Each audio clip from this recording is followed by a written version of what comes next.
courage de Pape Thiaw. Pape Thiaw mën nañu ko sant. bu fekkoon santale woon ko kon duñ ko def monté yu bëri yooyu noonu. heureusement ça a payé def nañ ko marqué nañ le 3e but. dans les ultimes minutes de jeu Sadio Mané qui sort. Cheikh Tidiane Sabaly dugg. même tamit ci côté droit bi. même similitude pratiquement. Sadio centre en retrait. c'est ça dindi waa ji si benn action boo xamante ni mi ngi jóge si Krépin jox Gana ñu passante ko si Habib Diarra sërëxal donc. Sabaly dem réduire l'espace xaar. waaw génne Pape Matar dugal. fi Pape Matar jóge. waaye ndax soo amulee sañ-sañ di nga ñëw ci zone boobu noonu. waaw loolu parce que yooyu souvent confiance la te Pape Matar actuellement bokk na si zone yi gën a am confiance équipe nationale bu Sénégal da nga koy gis lu muy dégager nga xam ne kii amatul benn peur bu ne si moom confiance la moo tax zone yi ñoom ñëpp a yem pratiquement le même niveau.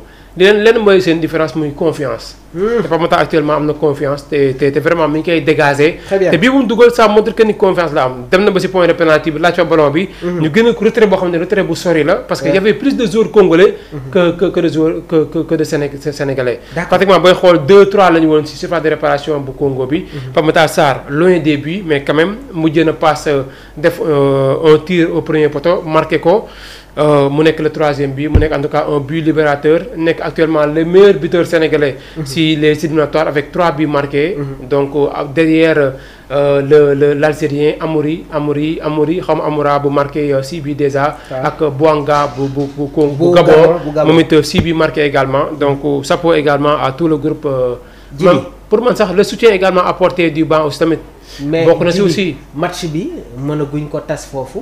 parce que bi Sénégal dugalee 3e but mi ngi doon gën a dégénérer. mais ba tey yaa ngi sentir joueurs yi ñi ngi ànd ak sérénité waaye tamit dans les ultimes secondes. am na benn occasion congolaise moment boobu noonu loo yëg Djibi. waaw mooy centre bi noonu centre buy romb défenseur bi. waaw dal ko si milieu terrain Mutu Sami wi. waaw bu mu dal si côté biir bi noonu. dem si Edouard Mendy foo sax mën na test ko passe entre Edouard Mendy et El Hadj Malick Diouf. pour man foo tamit tiitoon naa carrément surtout également bal souvent bu ñu centré. mu def traversé première ligne rek. souvent ça crée des buts quoi. te gis nañ mu njëkk romb première ligne bi. dem juste si action bi nga xamante ni c'est un point dangereux souvent pour les défenseurs. Avant le 3e but sénégalais. Djibi dans la première mi-temps ñenn ñi ñu ngi doon wax ne Iliman am na penalty. suñu gisaatee image yi il y a le contact du défenseur. sur l'attaquant de Everton. Sénégal am nañ fa coup franc gars yi foog ne que il y a 3e but. ñu ne hors-jeu la mais bal boobu défenseur congolais bi moo ko dugal ci kawam Djibi. moo ko dugal ci kawam l'arbitrage. mais foofu tamit Sadio a participé aussi dans l'action te souvent boo nekkee hors-jeu ba participer ci action bi. tu fais partie de l'action. donc moo tax souvent yooyu même boo laalu la ballon bii bi dañ koy annulé quoi parce que fekkoon dafa taxaw deful mouvement taxaw bal bi dañ koy accordé. bu fekkee da ngaa hors-jeu mais gis nañ dafa doon participer bëgg a mbëkk ballon bi. bal bee ko traversé dem si dal si tànk waa ji dugg c'est parce que Sadio a participé de cette action loolu tax ñu mujjee yëkkati le drapeau. ji bi occasion boobu noonu su ko Congo amoon dañ koy valider. waaw loolu laay wax à 100% sax parce que booy xool. parce que image bi soo ko xoolaatee. waaw.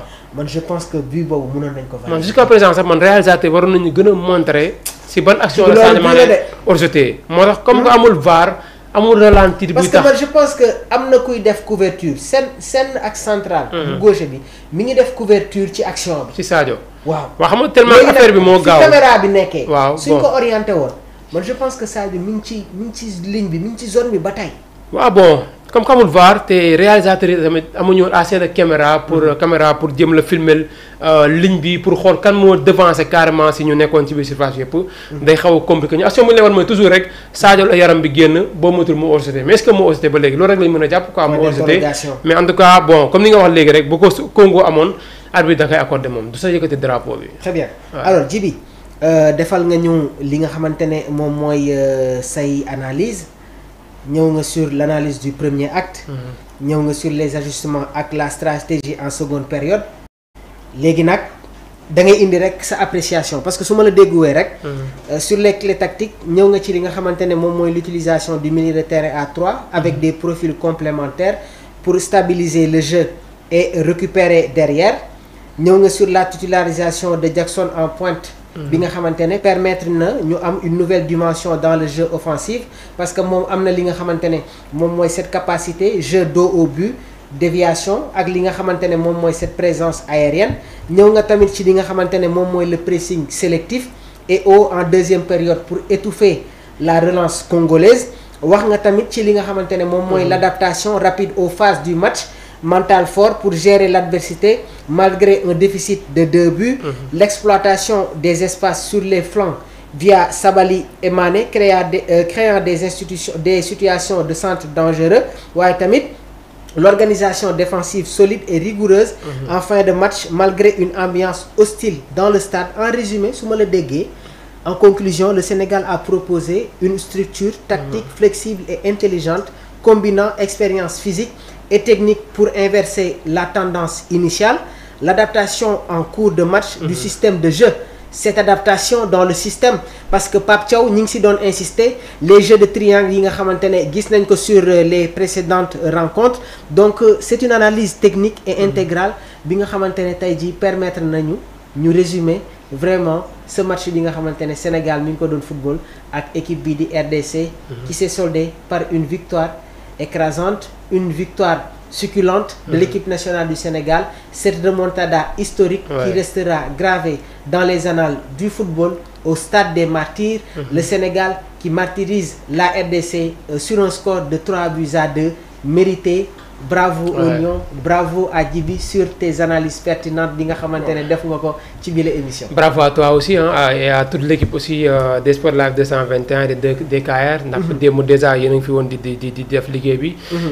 chapeau également à tout le peuple sénégalais ndax démb pratiquement képp ko dem woon Congo sax amoon nga benn soutien carrément ci Lions, surtout également li nga gis sénégalais di rencontrer ci stade des martyrs, nu ñu leen daan martyriser. Bon, les Congolais qui disaient que le Sénégal est maîtrisable, finalement ñu lañ mujjee maîtriser. Donc devant leur public également et surtout également dans leur stade qui est des martyrs, donc ils ne sont pas trompés sur le mot utilisé des martyrs. En tout cas mi ngi noonu mu nekk victoire méritée des Lions, pratiquement booy xool démb aspect tactique technique lépp le Sénégal remporté. C'est ça. Et le Sénégal également pour man nekk na équipe boo xamante ni Congolais door ñu ko gaaw a fàtte. Puisque donc avant le Sénégal c'était la Tunisie qui avait réussi cet exploit. Def la remontada, c'était 2-0. Tunisie remporte le match donc à Kinshasa par 3-2. C'est Sénégal encore une fois qui va à Kinshasa def la même chose, def le même exploit, mener 2-0, ñu renverser la tendance, gagner par 3-2. Pour man sa Congolais bii moo leen di gën a métti que contre la Tunisie. Parce que bii dafa nekkoon match boo xamante ni boo ko gagné woon tu seras donc à 4 points des Lions du Sénégal, à 2 points pratiquement ngay ut rek, donc qualifié au mondial sans pour autant passer par les barrages. Donc tey jii allez-y. On va prendre la réaction de Univers Gaindé moom itamit mu nekk un fidèle internaute de Sport Life 221 nekk tamit analyste sportif. Univers ñu ngi lay nuyu di la jaajëfal di rafetlu sa teewaay fii ci biir Sport Life, donc il est tout à fait évident tamit ñoom itamit ñu permettre leen ñu yëkkati ay kaddu. Le Sénégal qui s'impose 3-2 face à la RDC, donc la qualification ba tey des na, il faut remporter les 2 premiers matchs. Rapidement rek ban analyse moom nga ñuy indil ci bile rencontre, waaye tamit di la wax félicitations et félicitations à toute la communauté de Sport Life 221. waaw Mamour maa ngi leen di fay, maa ngi nuyu Djibi aussi. di leen nuyu yéen ñëpp leen ziar bu baax a baax. waaw di nuyu aussi vraiment team bi yëpp maa ngi leen di nuyu aussi leen ziar bu baax a baax. waaw Mamour démb vraiment on a passé de toutes les émotions. waaw kii bi démb se comportait vraiment surtout nag le mental. Un mental de fer boo xam ne vraiment gëjoon naa ici équipe nationale du Sénégal. Très bien. waaw match bi démb vraiment on a dominé ça de la tête jusqu'aux pieds.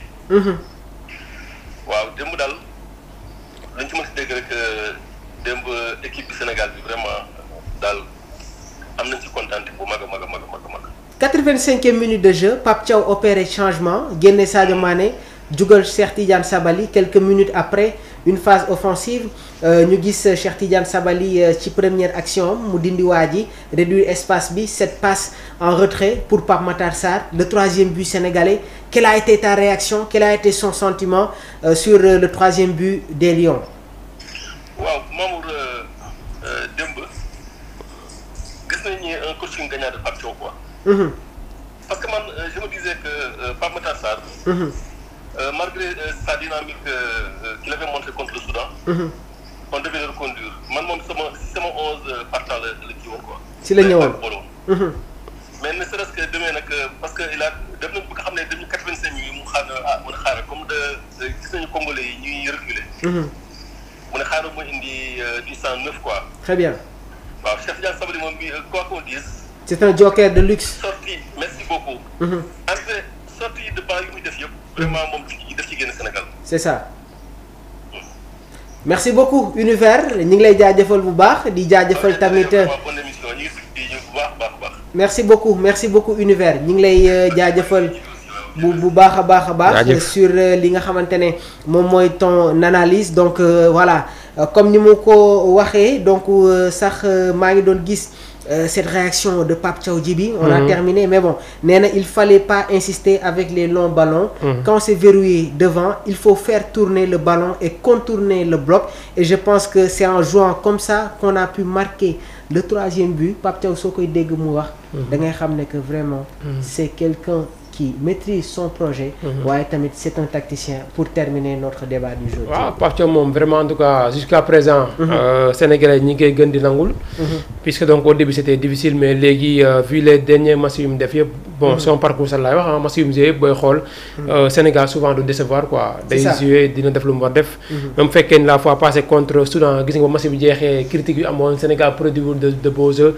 moo tax match yi day changé mais day ute match yi bokkuñu physionomie bokkuñu contexte aussi. donc match bu nekk lu mu laaj c'est ça match yi lu mu nekk lu mu laaj loolu rek ngay joxe match Congo dem lu mu laajoon loolu la joxe Sénégal marqué 3 buts alors que le match contre le Congo est beaucoup plus difficile que le match boo xamante ne joué nañu ko fii récemment contre le Soudan. mais gis nga ba joueurs dañoo réservé wu di xaar cette affiche bi nga xamante ni. moo nekkoon le match le plus important. tey heureusement gagné nañ ko gagné nañ ba donc 6 points possibles yoo xamante ni. donc le Sénégal a pris les 6 points donc chapeau à tout le groupe et surtout également chapeau à Pape Thiaw et son staff.